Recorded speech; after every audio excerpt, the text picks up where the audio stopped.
Lalu bagaimana kabar reforma agraria saat ini, Pak? Di tengah wabah COVID-19?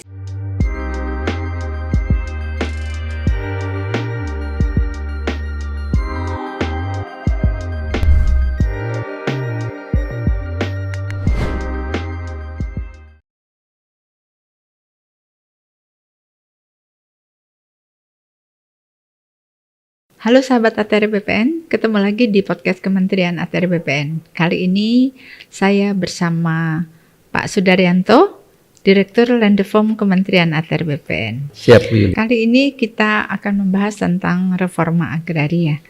Nah, sahabat ATR BPN, kita ketahui bahwa reforma agraria itu merupakan upaya dari pemerintah untuk menata ulang struktur penguasaan, pemilikan, penggunaan, dan pemanfaatan tanah yang berkeadilan dan mensejahterakan melalui penataan aset, legalisasi aset, dan redistribusi tanah, dan penataan akses, yaitu pemberdayaan. Nah, untuk itu saya akan menanya dengan Pak Sudaryanto nih, kita akan ngobrol nih Pak Sudaryanto. Ya, siap, Bu Yuli. Ya, berapa target reforma agraria dalam RPJM 2015-2019 dan 2020-2024, Pak? Ya, terima kasih Bu Yuli.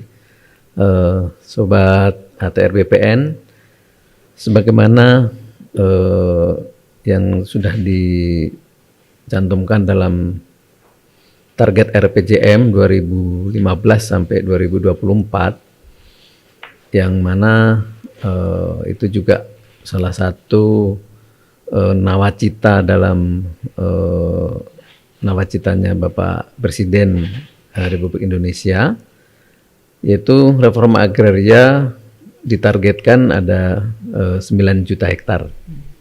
9 juta hektar itu dibagi menjadi dua kelompok. Yang kelompok pertama itu kelompok legalisasi aset, itu 4,5 juta hektar.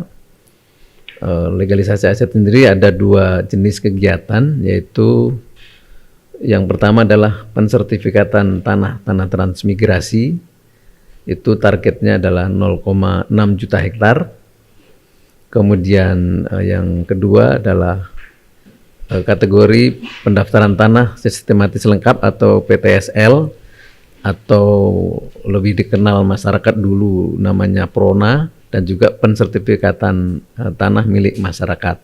Itu jumlah targetnya adalah 3,9 juta hektar. Kemudian di sisi kanan yaitu kelompok kedua, yaitu kelompok redistribusi tanah. Itu adalah negara memberikan tanah atau membagikan tanah kepada masyarakat atau kepada rakyat.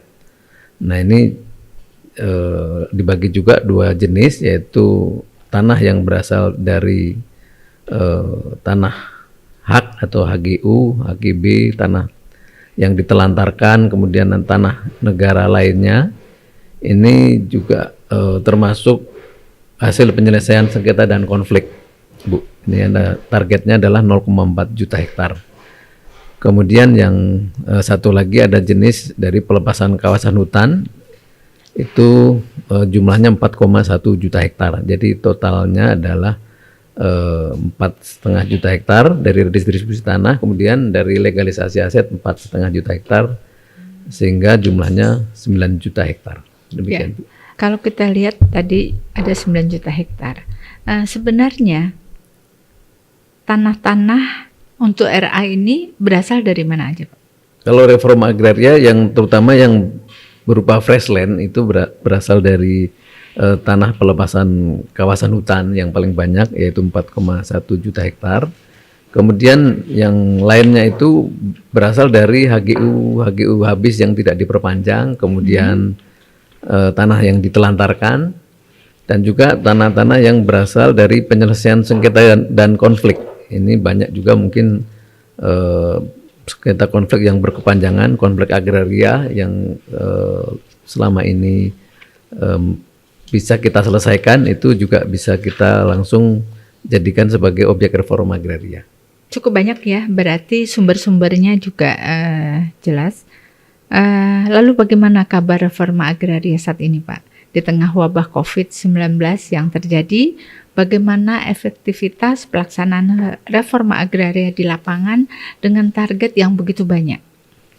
Ya, memang tidak bisa kita pungkiri bahwa dengan adanya kondisi COVID ini reforma agraria juga terdampak, Bu, karena kegiatan reforma agraria di seluruh Indonesia ini memerlukan pekerjaan tahapan yang harus turun ke lapangan, kemudian bertemu dengan masyarakat, sehingga kegiatan-kegiatan yang sifatnya mengumpulkan masyarakat berupa penyuluhan, kemudian mendata baik itu subjek dan objek, itu harus bertemu langsung dengan masyarakat, itu juga terkendala karena diterapkannya pembatasan-pembatasan pergerakan orang ya, termasuk PSBB, kemudian PPKM juga, sehingga ini juga secara tidak langsung juga berdampak juga terhadap kegiatan reforma agraria atau redistribusi tanah. Tapi apapun itu, reforma agraria harus tetap berjalan, Bu. Ya. Nah, di antara program strategis guna mendukung pemulihan ekonomi nasional PEN adalah percepatan pelaksanaan reforma agraria. Itu salah satunya, Pak. Di mana reforma agraria yang dijalankan dengan berdasarkan Perpres 86 tahun 2018 ya. 2018 ya. Itu adalah reforma untuk mewujudkan keadilan sosial bagi seluruh rakyat Indonesia. Nah, itu kira-kira implementasinya seperti apa, Pak? Baik, Bu. Memang sekarang ini reforma agraria sedang kita gencarkan lagi, sedang kita bangkitkan lagi, yang diantaranya dengan beberapa kegiatan atau strategi baru, yang mana yang pertama kita dengan sistem menjemput bola objek reforma agraria, Bu, dengan adanya pilot project menjemput bola untuk kegiatan pelepasan kawasan hutan dari hutan produksi konversi yang tidak produktif. Nah, ini sedang kita inisiasi bekerjasama dengan World Bank, ada di 4 provinsi, yaitu di Kalimantan Barat, Kalimantan Tengah, kemudian Kalimantan Timur, dan juga di Sumatera Selatan.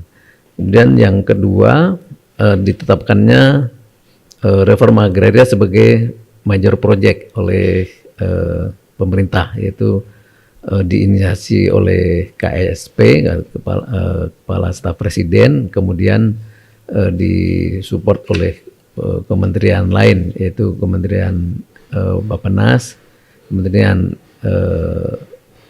Kemenko Ekonomi, dan juga Kemenko Marves. Nah, ini program major project reforma agraria dalam rangka penyelesaian sengketa konflik agraria, Bu. Ini juga mendukung untuk percepatan reforma agraria. Ya, Pak, kalau kita dengarkan tadi bahwa ada pilot project yang dibiayai oleh anggaran Bank Dunia. Itu tadi hanya 4 ya, Pak? Bukan 7 provinsi? Untuk reforma agraria 4, Bu. Oh, hanya 4 ya. Kalau untuk reforma. Nah, terkait dengan ini, Pak, kendala apa yang dihadapi dalam pelaksanaan reforma agraria dan bagaimana solusinya? Ya, memang suka dukanya dalam pelaksanaan reforma agraria ini memang yang ada beberapa juga, Bu, ya, di lapangan kita temui kendala. Yang pertama adalah pemahaman tentang reforma agraria sendiri itu belum begitu dipahami, baik itu oleh masyarakat maupun oleh stakeholder, oleh pemerintah daerah sendiri. Jadi seolah-olah reforma agraria ini hanya tugasnya BPN, ATR BPN gitu ya. Padahal sebenarnya reforma agraria itu tugas seluruh stakeholder yang terkait ya, terutama yang tergabung dalam tim gugus tugas reforma agraria.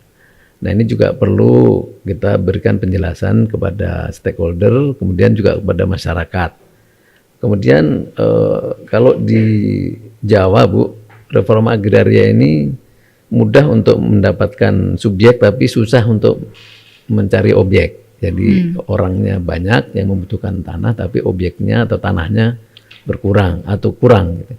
Tapi kalau di luar Jawa terbalik Bu, seperti di Kalimantan gitu ya, di beberapa daerah di Sulawesi atau di Papua, ini objek reformanya banyak, tapi subjeknya kurang. Nah, ini juga salah satu kendala bagaimana caranya untuk membagi-bagikan tanah kepada masyarakat yang memenuhi kriteria untuk mendapatkan sebagai subjek reforma agraria. Nah, ini agak kesulitan di sana. Ini juga salah satu kendala. Kemudian juga setelah diberikan sertifikat, ini banyak juga yang dijual belikan Bu. Ini juga masalah klasik, masalah lama, bahkan ini terjadi sejak program transmigrasi. Jadi transmigrasi itu sampai sekarang juga masih banyak masalah karena sertifikat yang diberikan atau tanah yang diberikan itu begitu sudah diserah terimakan, tidak lama kemudian banyak juga yang dialihkan ke pihak lain. Nah, termasuk juga kegiatan redistribusi tanah. Oleh karena itu sekarang kami atau kita, dalam rangka untuk mengendalikan jangan sampai ada proses pemindahan hak itu, kita coba untuk memberikan hak pemilik bersama Bu. Jadi tidak berikan sertifikat kepada orang per orang, namun kepada kelompok. Jadi hak sertifikatnya satu tapi namanya banyak gitu Bu. Jadi sehingga tidak mudah seseorang itu akan mengalihkan gitu. Ini pemberian sertifikatnya itu satu hamparan berarti? Iya. Jadi bukan per persil ya? Iya, satu hamparan. Jadi dan ini mungkin sangat efektif. Dimulai kapan ini Pak dilakukan? Sudah kita mulai, ini tahun kedua Bu. Ini tahun kedua sudah ada beberapa daerah yang sudah kita berikan dan masyarakatnya juga mau karena dia ingin tanahnya itu betul-betul bermanfaat gitu ya. Kalau begitu dapat terus dijual akhirnya uangnya habis. Tapi kalau tanahnya itu diusahakan dengan baik dan secara kelompok bekerja sama, itu mungkin akan lebih efektif. Baik Pak Sudaryanto, kita ketahui bahwa di awal tahun 2022 nanti akan diadakan GTRA Summit ya. Yeah. Ini adalah bagian dari reforma agraria. Yeah. Nah di situ nanti yang akan dibahas apa Pak? Baik Bu. Jadi GTRA Summit ini adalah merupakan harapannya Pak Wamen kemarin mencoba untuk membuat istilah rapat gugus tugas reforma agraria tematik itu Mbak ya. Kemudian muncullah ide GTRA Summit di Wakatobi. Nah ini sebenarnya tadinya hanya digagas untuk membahas reforma agraria yang memiliki daerah pesisir Bu ya, awalnya itu yang tergabung di dalam paguyuban bupati yang mempunyai pantai atau pesisir pantai. Akhirnya tercetuslah bahwa reforma agraria Summit ini diangkat menjadi program atau isu nasional, sehingga kegiatan-kegiatan reforma agraria yang ada selama ini kemudian akan dibahas atau dikerucutkan atau disimpulkan di reforma agraria Summit yang akan diselenggarakan di Wakatobi, yang insya Allah akan dilaksanakan di akhir tahun 2021 ini. Dan harapannya ya mudah-mudahan reforma agraria semakin bisa dinikmati oleh masyarakat dan juga semakin bisa dipahami juga oleh stakeholder terkait, karena sudah melibatkan berbagai pihak Bu, baik itu gubernur, bupati, wali kota, dan mudah-mudahan juga mungkin masyarakat dan bahkan sekarang CSO juga sudah ikut terlibat untuk berperan aktif dalam reforma agraria. Gitu.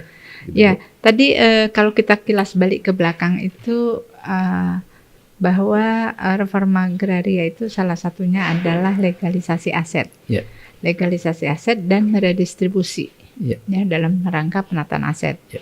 Nah, kalau kita lihat Pak, capaian dari redistribusi tanah khususnya dari PKH itu kok masih rendah? Kenapa ya Pak?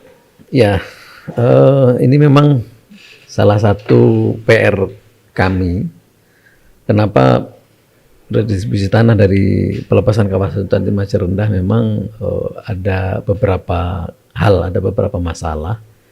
Yang mana ini karena pelepasan kawasan hutan itu memang tidak langsung serta-merta bisa disertifikatkan, Bu, karena masih memerlukan penataan batas, kemudian masih memerlukan SK pelepasan kawasan hutan. Nah, oleh karena itu untuk mendaratkan koordinat-koordinat yang ada di perbatasan antara kawasan hutan dengan area penggunaan lainnya itu harus ditetapkan oleh Kementerian Kehutanan. Nah, sementara data-data yang diperoleh itu belum seluruhnya itu bisa langsung kita eksekusi. Jadi masih perlu survei bersama antara Kementerian ATR BPN dan Kementerian KLHK. Kemudian baru bisa setelah itu clear and clean disertifikatkan. Karena kalau belum clear and clean disertifikatkan, nanti khawatirnya nanti ada permasalahan hukum di kemudian hari karena mensertifikatkan tanah di dalam kawasan hutan. Demikian, Bu. Baik, terima kasih Pak Sudaryanto yang telah menyempatkan hadir di podcast kami. Tentunya banyak sekali hal yang dapat kita pahami tadi. Kita mendapat pengetahuan baru mengenai reforma agraria. Untuk Sobat ATR BPN semua, mari kita bersama-sama gaungkan acara besar GTRA Summit yang akan diselenggarakan di Wakatobi pada tahun 2022. Diharapkan acara ini dapat meningkatkan kerjasama dan kolaborasi antar stakeholder dalam rangka percepatan reforma agraria. Oke, sahabat ATR BPN, sampai ketemu lagi pada podcast selanjutnya.